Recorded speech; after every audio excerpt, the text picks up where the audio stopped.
Open our Bibles this evening to the book of Genesis, chapter 29. Genesis 29. Begin reading with verse 1. Then Jacob went on his journey and came into the land of the people of the east. And he looked, and behold, a well in the field, and lo, there were 3 flocks of sheep lying by it. For out of that well they watered the flocks, and a great stone was upon the well's mouth. And thither were all the flocks gathered, and they rolled the stone from the well's mouth, and watered the sheep, and put the stone again upon the well's mouth in his place. And Jacob said unto them, My brethren, whence be ye? And they said, Of Haran are we. And he said unto them, Know ye Laban, the son of Nahor? And they said, We know him. And he said unto them, Is he well? And they said, He is well. And behold, Rachel, his daughter, cometh with the sheep. And he said, Lo, it is high day. Neither is it time that the cattle should be gathered together. Water ye the sheep, and go and feed them.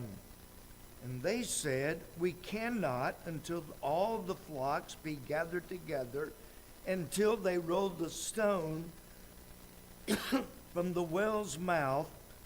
Then we water the sheep. And while he yet spake with them, Rachel came with her father's sheep, for she kept them. And it came to pass, when Jacob saw Rachel, the daughter of Laban, his mother's brother, and the sheep of Laban, his mother's brother, that Jacob went near, and rolled the stone from the well's mouth, and watered the flock of Laban, his mother's brother. And Jacob kissed Rachel, and lifted up his voice, and wept. And Jacob told Rachel that he was her father's brother, and that he was Rebekah's son. And she ran and told her father. There are many things that we do not know about Rachel. In reading her life and reading these chapters, reading them over and over, there are many things that we do not know and probably never will know in this life. But there are some things we do know about this lady. My wife and I liked her life, her story. We liked everything about Rachel so much. We liked her character so much that we named our daughter after this Rachel right here that we just read about. In fact, we named all of our children after Bible characters that we admired and that we hoped and prayed they would grow up to be like. Now, in looking at this, and last week I went back and forth, there are some negative things about Rachel. And I had some of them down, and it's like, I don't want to focus on her negative things. There were some things that she did that were absolutely wrong. But I want to look tonight at her more positive side. And I want to look at some things about her. And then draw some lessons for each of us today. First of all, in chapter 29 and verse 17, we find out that Rachel was beautiful and well-favored. That means there were no flaws, there were no deformities, There were no ugly scars. There were no, misplaced ears or anything. She was well favored, and she was very beautiful. Now, I understand beauty is in the eye of the beholder. But there are certain things in every society that people have always considered beautiful. Now, a couple thousand years ago, and I'm going back before Christ, before the time of Christ, a lady who wasn't fat was considered ugly. In order to be beautiful, a lady had to be fat. That means she was well fed and well cared for in that respect. Nowadays, we've shifted. The lady's got a waist bigger than 16 centimeters. She's considered ugly. But all through history, there have been certain things in every age that was considered beautiful. Whatever it was about Rachel, in that day and that time, she was considered beautiful and well favored. Now, beauty isn't everything, and I will come back to that on my final point. Certainly, outward beauty is nice, and outward beauty can be pleasant to the eyes, but beauty alone doesn't mean that's a nice person. I'm sure some of you have probably met people that at first glance, especially in college, before I was married, it's like, wow, we guys always waited for August, because every August is when we got the new students, and it's like, oh, I want to ask her out. Wow, she's beautiful. I want to ask her out. And, we even in Bible college, when the new crew of students came in, we were always looking, and among the guys, it's like, who can get her on a date first? That was our game is, ooh, I'm going to ask her before you do. But we did it mostly based on outward beauty. But there were some girls that at first glance were 9.9 out of 10 until you got to know them. And they were some of the most obnoxious people you could ever hope to meet. God blessed. I got beauty, intelligence, charm, personality, all of those wonderful traits. But beauty does not tell you what kind of person that is inside. Many people marry because of outward beauty. And when the beauty fades, or who was it? Well, that's stretching my brain. I can't go back that far. But the first time you wake up and see her without makeup, with curlers in her hair, and all of that, it's like, oh, what have I done? Beauty isn't everything. And if that's all you've got to go on, if something happens and that beauty fades, you've got nothing left.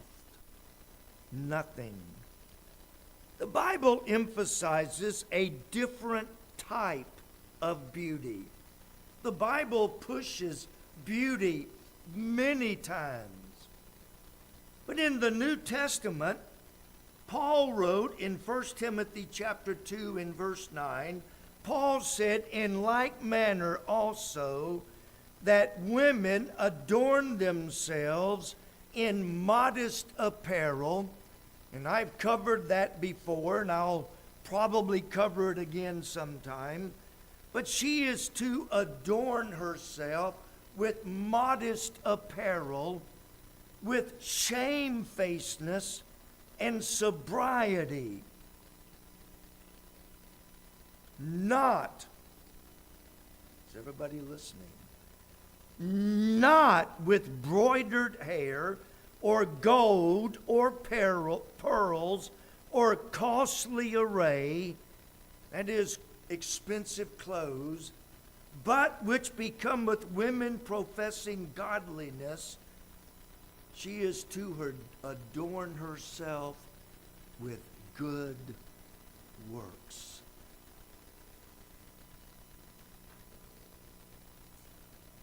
Y'all won't believe this, but once upon a time, I had 3 or 4 hairs more than I've got now. Maybe a few more than that. And I would spend more time making sure every single hair was in place. And my wife would already have her hair, straightened, curled, braided, whatever. And I'm still trying to get every hair in place. My wife said something one day, and she said, I don't spend as much time on my hair as you do. And I said, if one of my hairs is out of place, that's half of my head.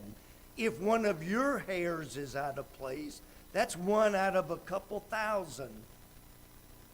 See, bald is beautiful. I like it.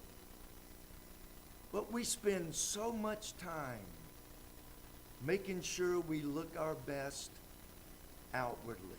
Who are we trying to impress? Now, when we were single, we were trying to get the attention of the opposite sex. Boys would, fancy up to get the attention of girls. Girls would fancy up to get the attention of boys. But I finally got to the place, and now if I come in and it's like, you don't match, I really don't care. I really don't. I don't care if I match. I don't care if my shirt and tie and my shirt and suit or my pants and shirt don't match. You know what? I've decided that's not what is really important. But Paul said, don't focus on your hair, on your jewelry, gold and pearl, and expensive clothes. One of the best suits I ever bought, I bought at a thrift store up between Waseon, Ohio, and Detroit, Michigan. It was a thrift store. I was preaching revival. The preacher was preaching at a Bible conference. On the way over to the conference, he said, let's stop. I paid like $15 for a suit, and it was the best suit I ever bought. Oh, I can't wear Goodwill. I can't wear, secondhand clothes. You just told me where your focus is. That should not be our main focus. And I really do need to move on. Peter put it this way: who's adorning, dressing, everything, let it not be that outward adorning of plaiting the hair, wearing gold, putting on of apparel. Same thing Paul mentioned, same idea, slightly different words, but the exact 3 things Paul mentioned, Peter mentioned also. But let it be the hidden man of the heart. How is your heart? Oh, did you notice? I got on a really light blue suit. 80% of my suits are black or dark blue. But I do have one light blue. What do you think? You like my suit? You think it looks nice? Okay. No, what I should be concerned is, how is my heart with God? You know, if you don't like the way I look, that's your problem. And I'm not picking on you. If you don't like the way I match, as long as you're modest, that's the stipulation. You must be modest. If you're modest, who cares if my wife has to make me change occasionally. I still think blue and pink and purple go together. I still think they match. My wife, not so much. I think stripes and plaids go together. And you ladies are dying. I can see your faces. You know what? I want people to know me more for the hidden man of the heart than for the clothes that I wear. In college, there was a preacher.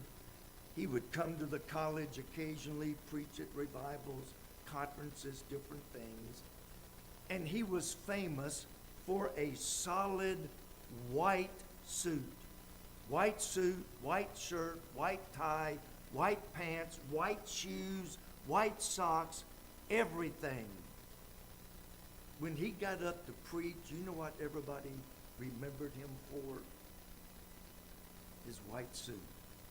They couldn't tell you a thing he said because they were so focused on his clothes that they completely missed everything he said. Which is more important? Now, I remember Brother Eugene Clark. Somebody asked him if he believed women should wear makeup. And Brother Clark, if you never knew Brother Clark, you missed a real blessing. His answer was always the same. Do you believe women should wear makeup? Well, if the old barn needs painting, paint it. That was his answer every time. But what is our focus? What do we emphasize? What do people notice when they look at us? Ooh, oh, that white suit, oh.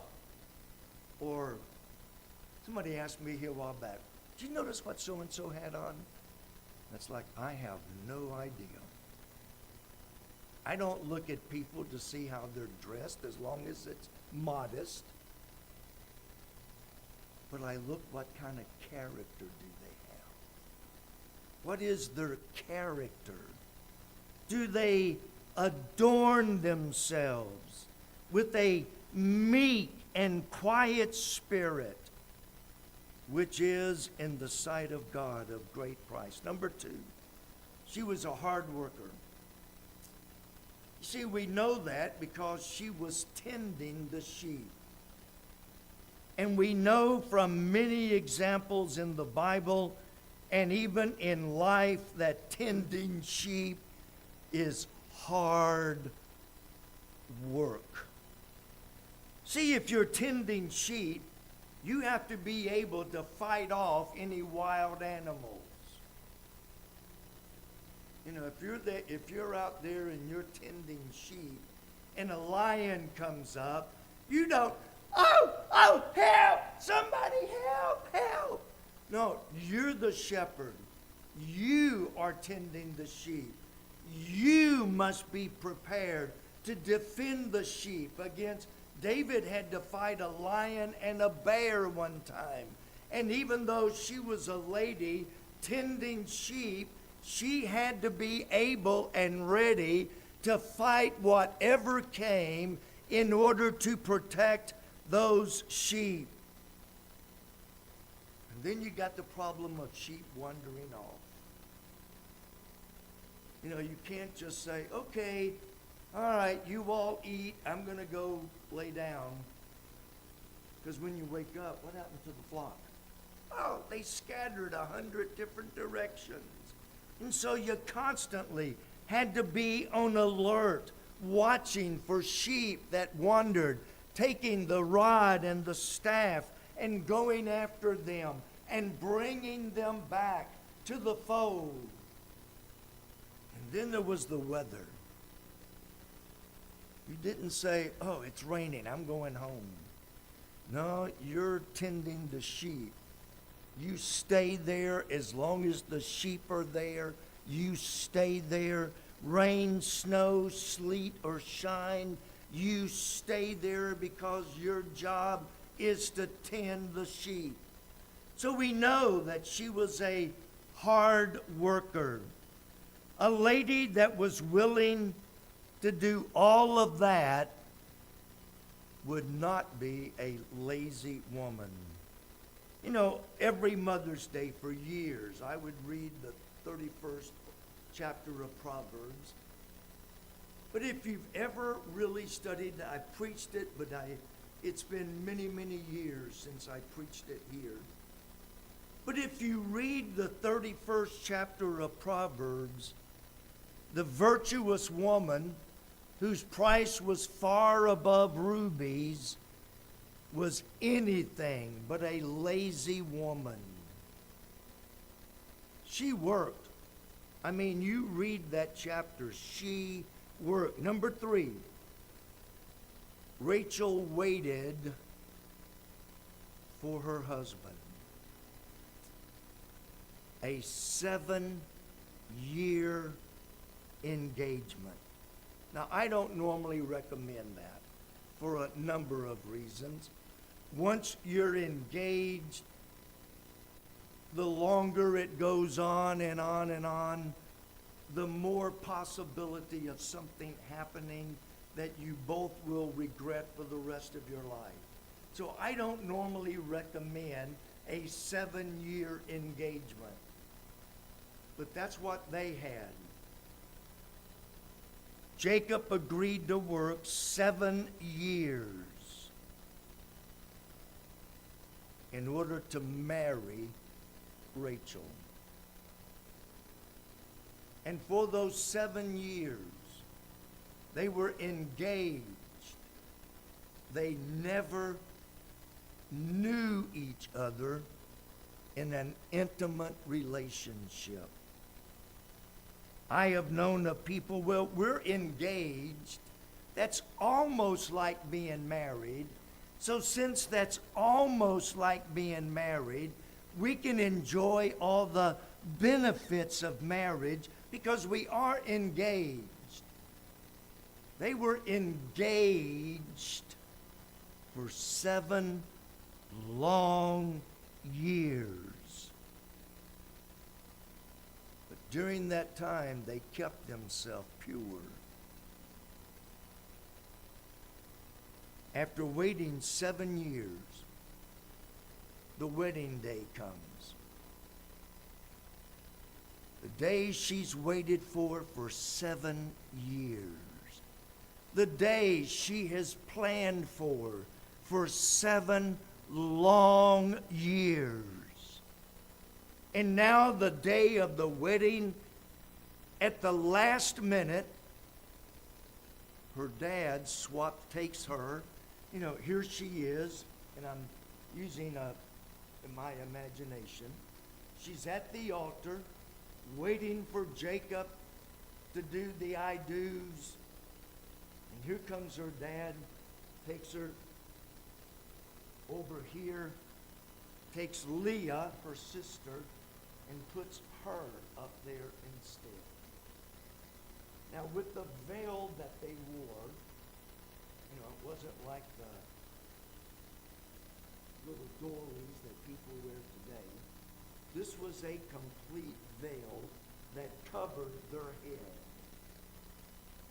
Jacob did not realize that Leah had swapped places with Rachel. I've heard people say, well, how could he not know the difference? She had a complete veil over her. He didn't see her until the next morning. And it was like, whoa! You're not Rachel, you're Leah.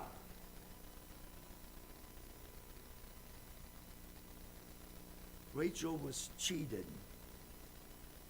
They had a covenant made between her and Jacob and her dad. They had a gentleman's agreement. They had a ironclad pact that after 7 years he would marry Rachel. Imagine how she must have felt on her wedding night to be suddenly pulled aside and Leah put in her place. She was cheated. Not just by anybody. She was cheated by her own dad, and her own sister betrayed her, cheated her.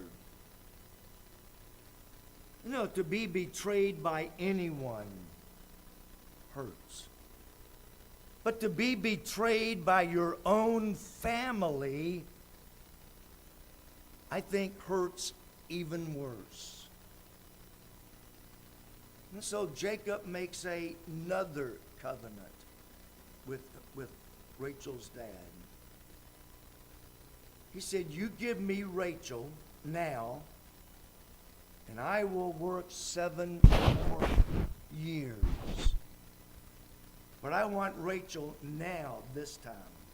I'm not waiting 7 more years to get her. I want her now. And so he fulfilled his required time with Leah. And then when he had fulfilled his time with Leah, he married Rachel and continued to work for 7 more years to pay off having Rachel. Imagine how she felt. She can't trust her sister. She can't even trust her own dad. What a sad state of affairs. We find out that number 4, she was barren. It said that if you read on down in the chapter, that God closed Rachel's womb. But he opened Leah's womb. And Leah had 3 sons, 1, 2, 3. And Rachel could not conceive. Rachel gave Jacob her handmaid and said, have children by her, and I will claim them as my own. And so Jacob gave her maid, her servant, gave birth. Leah saw what Rachel had done and said, okay, if you can do that, 2 can play at that game. Here's my handmaid. Go into her, and I then will claim them as well. And so there was this constant war. Who gets Jacob tonight? Who gets to spend time with Jacob this week? Who gets to, try to have a child this week? We saw earlier that being barren was considered a curse on any woman that was barren. In chapter 30, in verse 1, when Rachel saw that she bare Jacob no children, Rachel envied her sister. She was jealous. Then in chapter 30, verse 14, Reuben, who was Leah's firstborn son, went in the days of wheat harvest and found mandrakes in the field and brought them unto his mother Leah. Then Rachel said to Leah, give me, I pray thee, of thy son's mandrakes. They swapped mandrakes. It's my night to have Jacob. Give me your mandates. I'll let you have Jacob tonight, but give me the mandrakes. Now, there isn't a whole lot that we know for certain, but mandrakes were some kind of a fertility pill or drug. It was supposed to help a lady become more fertile and thereby produce children. At least that's what they thought it was. Whether it worked, well, it did work, but whether it was because of the mandrakes or what, but that was the thinking. This is something, this is a medicine that I can take that will make me more fertile, and then maybe God will open my womb and I can bear children. And she did. She conceived and bare Joseph, who went on to become the vice king of all of Egypt. Later on, she conceived again and gave birth to Benjamin. And she died in childbirth. Benjamin is the one, if you recall, when the brothers went down into Egypt, Joseph said, "Do you have another brother?" And they said, "Yes, the youngest is at home." That would have been Benjamin. He was the only child Jacob knew that he had left of his beloved Rachel. Number 5, she was willing to follow her husband. Eventually, God used a whole long list of things to tell Jacob it's time to go back home. It wasn't an easy decision. There were many, many things involved in God telling Jacob it's time to go home. So Jacob called his 2 wives and his 2 concubines and said, "God has clearly demonstrated to me that it's time to go home, back to the land of Canaan." Rachel and Leah both readily and cheerfully agreed to follow their husband where God led him. It would be a foreign country. Now y'all know how old I am.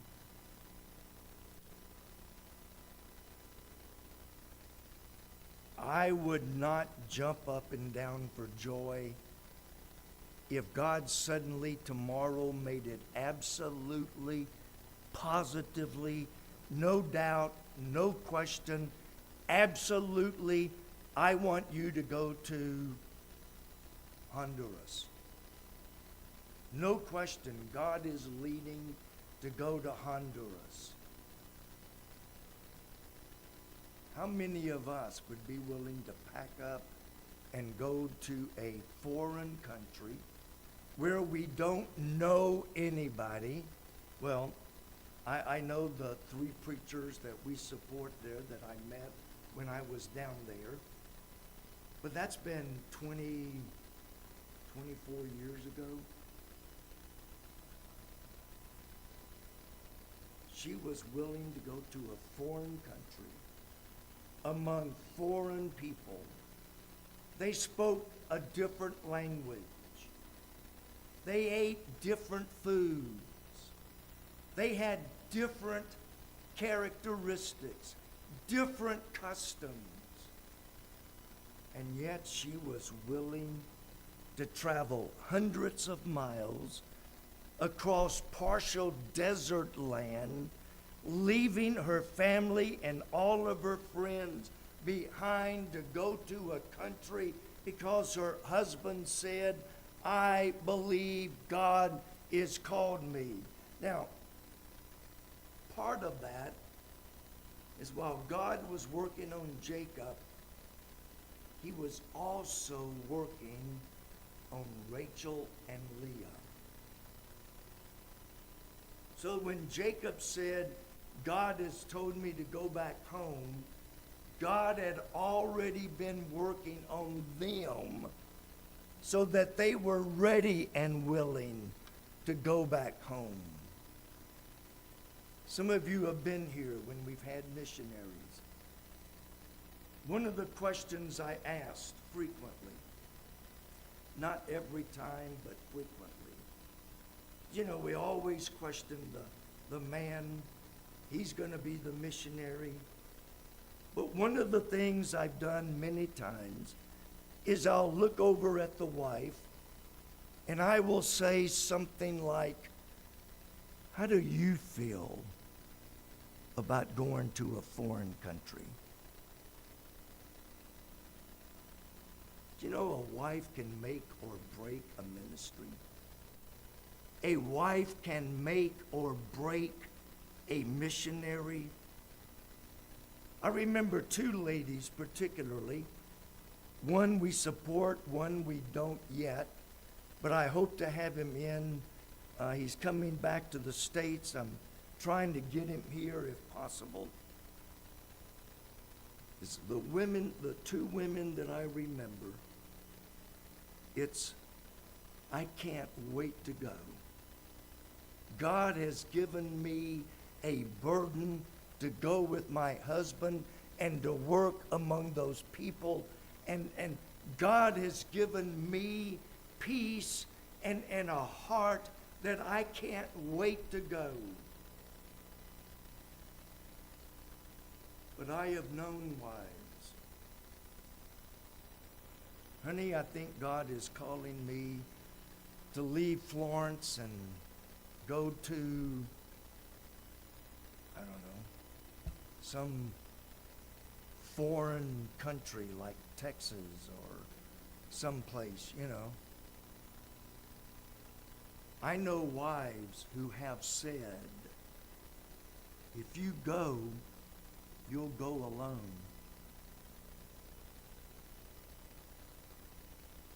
Or, I'll go, but I'm going to make you miserable every day we're there. Does anybody besides me see a problem with that? Rachel demonstrated, and I said God had been working on her. You know, I think of Sister Pardon. Some of you may remember when they were here. He went to Turkey. That didn't work out. He couldn't get his visa. He went to another country, couldn't get his visa. He went to like 3 or 4 countries. Now he's working in Albania, I think it is, someplace. And his wife is as thrilled as she can be because she's in God's will.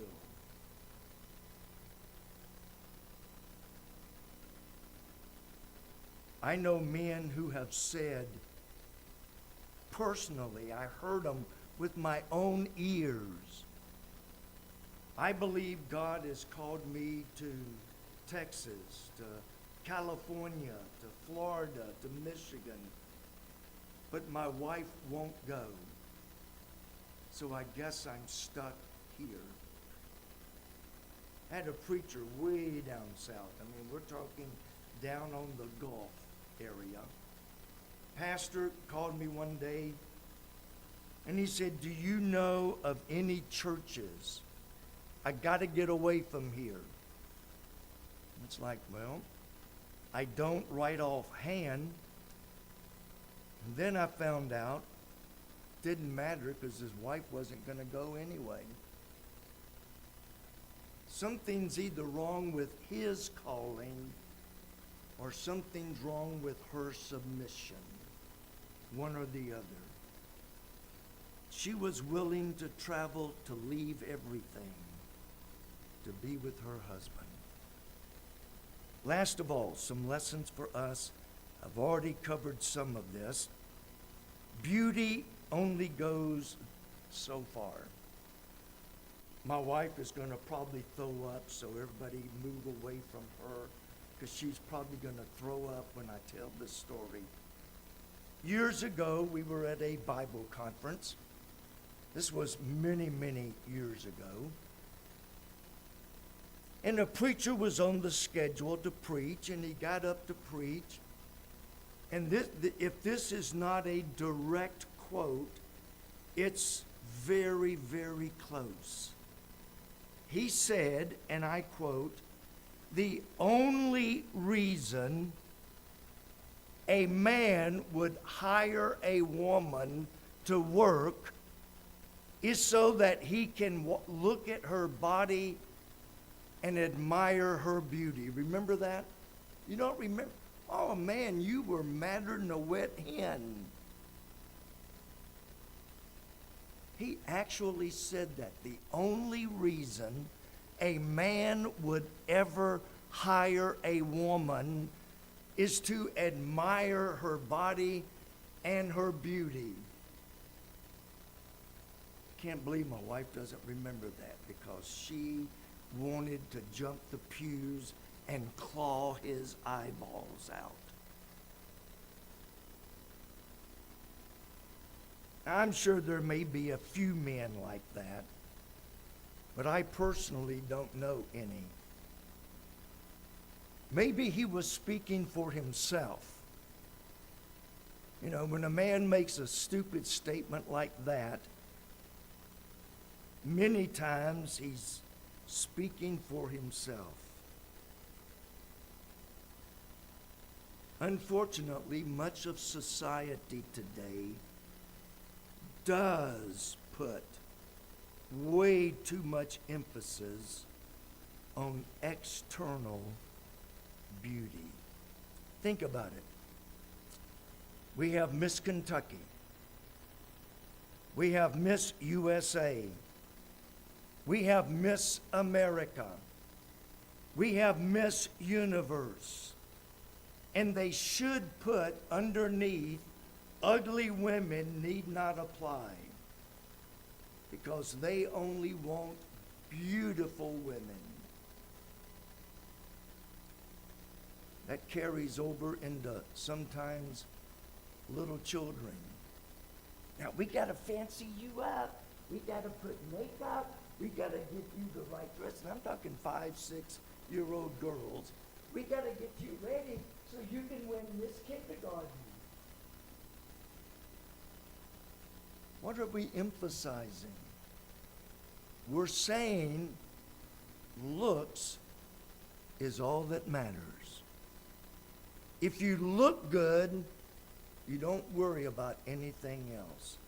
And if you want to show off as much of your body as you can while doing it, so much the better, because it's all appealing to the lust of the eyes.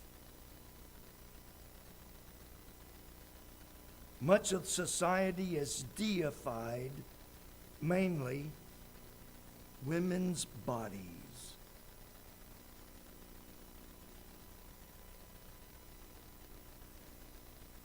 I'll let that soak in for a minute.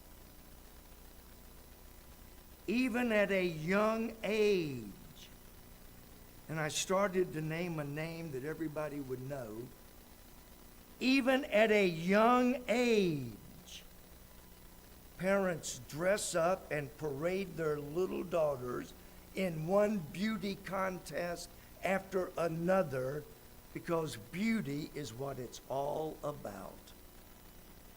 No, it isn't. Unfortunately, many Christians have fallen into that trap.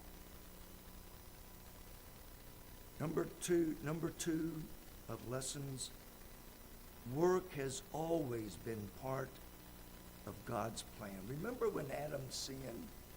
And God pronounced the curse upon Adam. And what part of the curse was, "In the sweat of thy brow shalt thou eat bread until thou return unto the dust from which thou camest." Even before sin, a perfect Adam, a perfect Eve, in a perfect environment, God still put Adam in charge of tending to the field and to the trees there. Solomon had a lot to say about lazy people who won't work. Paul said if a person won't work, let them starve to death. You know, my child won't eat this. They get hungry enough, they will. My parents learned that. I don't like liver. Well, you're going to get liver until you learn to like it.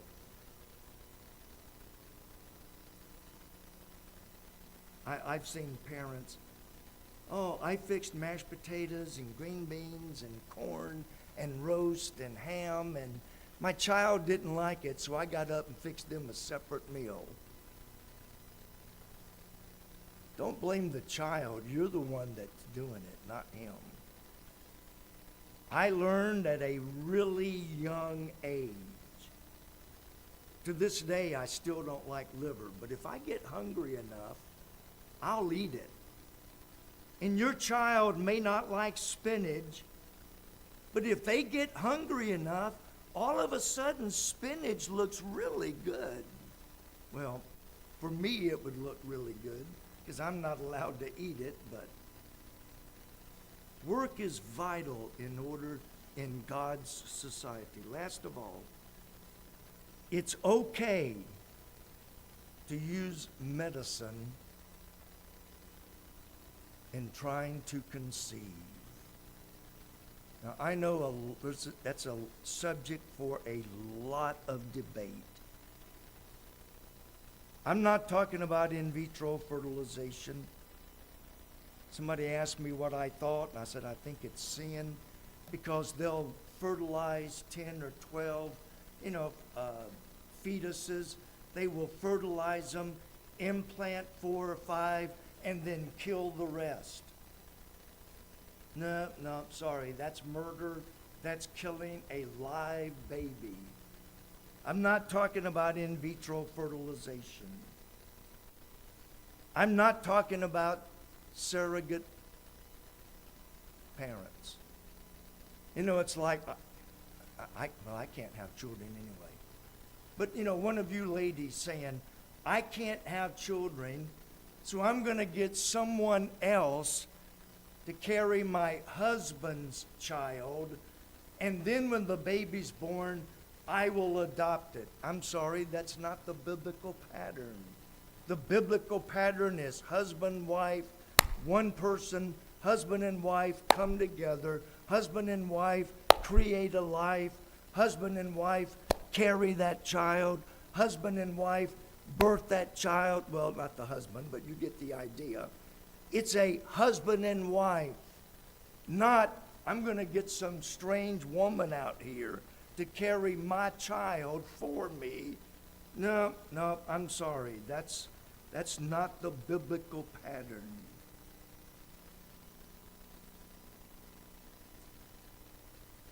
But I think God has given us some great tools. Mandrakes were the medicine to increase fertility.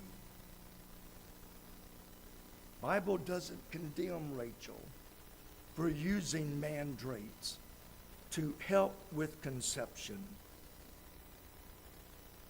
But anything outside of husband and wife, that's not God's plan. That's not God's purpose. And yes, you may get a child out of it, but I could give you people who did it and later turned out to be the biggest mistake of their life. What happens if the lady that carried the child for 9 months suddenly decides she doesn't want to give it up? That's happened. See, because you didn't follow God's plan, now you've got all these other problems. Who does the baby call mom?